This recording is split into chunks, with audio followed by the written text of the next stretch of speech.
Hey, did you know that a Wakanda-based anthology series just dropped on Disney Plus? Me before yesterday neither.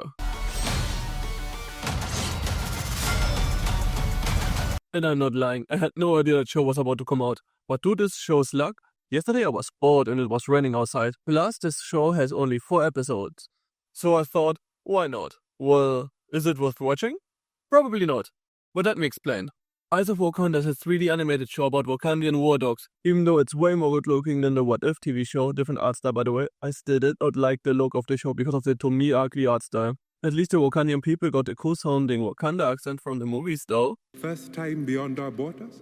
Each of the 30-something mid-episodes takes place in a different time period. It's about so-called war dogs whose main job is to retrieve vibranium, a dangerous metal only found in Wakanda-based artifacts without exporting Wakanda to the world. Because, like many of you know from the movies before the challenge, Black Panther 1 was all... You are wrong!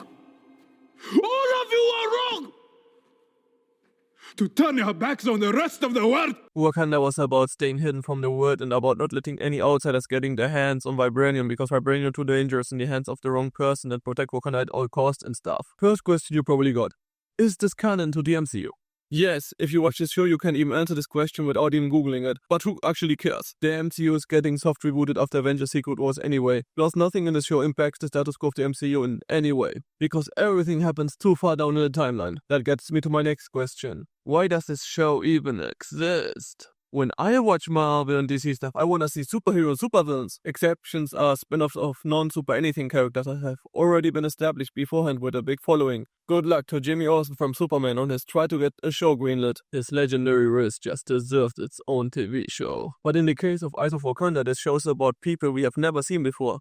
Back then, when the TV series got announced, I imagine people thought this show would be about the past Black Panthers. But no, it's about secret operatives called War Dogs that retrieve vibranium artifacts all around the world. You see more of the outside world than of Wakanda itself. Only one of 4 episodes takes place mostly in Wakanda, and even in that episode you mostly see the War Dogs headquarters. In another episode you see one Black Panther, but it's one from the future, and she is just a side character. Does this show at least bring anything new to the table? Well, no. Everything about Wakanda shown in Eyes of Wakanda we already knew. We already knew that Wakanda was secretive about its existence. We already knew about the uses of secret operatives in foreign countries like Killmonger's dead in Black Panther 1. And we already knew Wakanda did not like other people having their vibranium. So in conclusion, there's no reason for this show to exist.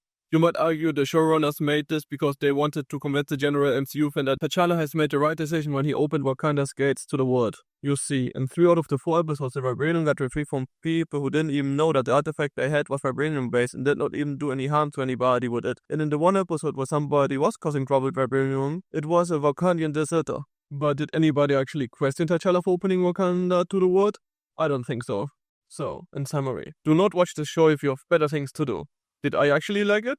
I guess so. I mean, episode 1 I found pretty boring, even though it might have been the most brutal episode of the show. Probably the reason this show got a PG-13 rating. It's about a Wakandan warlord who gathered in Armada with warriors from all around the world, and his highest generals met very violent death. His Viking-looking general looks almost exactly like the one from the Predator show from a few months ago, by the way. That Wakandan warlord is basically just a successful, ancient, rehashed version of Killmonger's dead from Black Panther 1. My favorite episode was probably the second one, but only because it shows a Wakandan war dog taking part in the Trojan War and I just happen to be a fan of Greek mythology.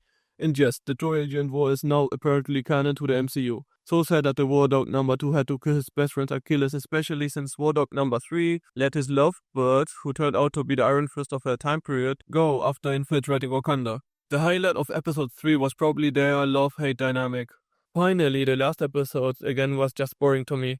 Remember that axe from Black Panther 1 that Killmonger locates in that one museum? Well, that is the same axe the 2 last Wakandan War Dog retrieved during the war somewhere in Africa, I think? How does it edit in the museum if they retrieved it, you ask? Well, a Black Panther from a few hundred years in the future, yes, Wakanda figures out time travel in the future, travels back in time to tell them to bring the axe back where they found it, or Wakanda in the future will get destroyed. In her timeline, generic aliens come to Earth and destroy it because Wakanda did not open its gates to the world and therefore did not intervene early enough to stop the invasion. She argues that if Wakanda had opened its gates to the world, it would have acted earlier to the alien invasion and would have managed to stop it. She basically wants Black Panther 1 to happen. So the last 2 war dogs bring the axe back where they found it and prevent that dystopian future from happening. At the end, you see a backshot of Killmonger in the museum standing before the axe, confirming once more that the miniseries is canon. So, 50% of the show managed to entertain me.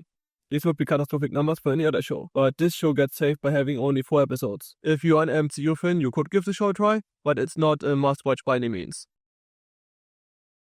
Today's video was shorter and simpler edited than the other ones, because this was more of a spontaneous video, and I'm trying to be more time efficient. I'm planning on continuing to make more content, but soon I will not have as much time anymore, so I gotta see how I fight my battles. That is also the reason that I have done more shorts lately, because even if I'll be very busy, at least I would like to be able to upload shorts regularly. We'll see how it goes.